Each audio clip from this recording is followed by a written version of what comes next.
The tech genius Elon Musk does it again, an insane plan to send over 42,000 satellites for his internet project Starlink. You are looking at 60 satellites hurtling into the air, and for over next few decades expect such launches more frequently. This one single project will increase total number of operational satellites in orbit today by 15 times. After all, it's all part of Starlink expansive constellation from Musk and SpaceX that hopes to bring the world low latency, high-speed internet promising no more buffering and nearly instantaneous internet in every corner of the world. Any guesses for the speed this internet would operate with? Let us know in comments below. Starlink, by Musk, if works successfully as planned, will change the face of internet on Earth. No more extensive tracks and underground fiber cables, no more downtime and absolutely zero service issues. But, how exactly does this thing work?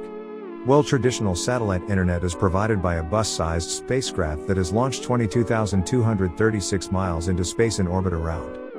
That distance means the satellite can reach places that cables can. But since that one satellite is meant to service a lot of people, its data capability is limited, which then limits connection speeds. And that signal has to travel a long way, creating a lot of lag. This is where Elon Musk and SpaceX come in. Starlink is a globe-encircling network of internet-beaming satellites. That is trying to get you online no matter where you are in the. And there's a rather persuading element for SpaceX as well. Elon Musk has said, he's just trying to grab a small percentage of $1 trillion a year telecommunications industry around the world. If SpaceX can pull this thing off right, the $1 trillion company can fund all of its development projects like Starship Mars mission, new EV launches and production, and Mars infrastructure development, said President for SpaceX Gwynne Shotwell. All of these satellites will also be much closer, anywhere from 200 to 400 miles above the planet in low Earth. This reduces the connection delay that is found with traditional internet satellite. How to get Starlink our home? Well, here as well we will be replacing current traditional routers with pizza-sized antennas, which will aim its beam to nearest available satellite at moment. So it is all good and no bad? Of course not. Starlink does have some challenges, or moreover environmental concerns, since Starlink satellites are bright. They reflect the sunlight and shine it back towards Earth. So they end up looking like bright moving stars. As cool as it may look, that comes with problems. Starlink satellites are most visible in the night sky, right before dawn and right after dusk, that could heat Earth and possibly harm us.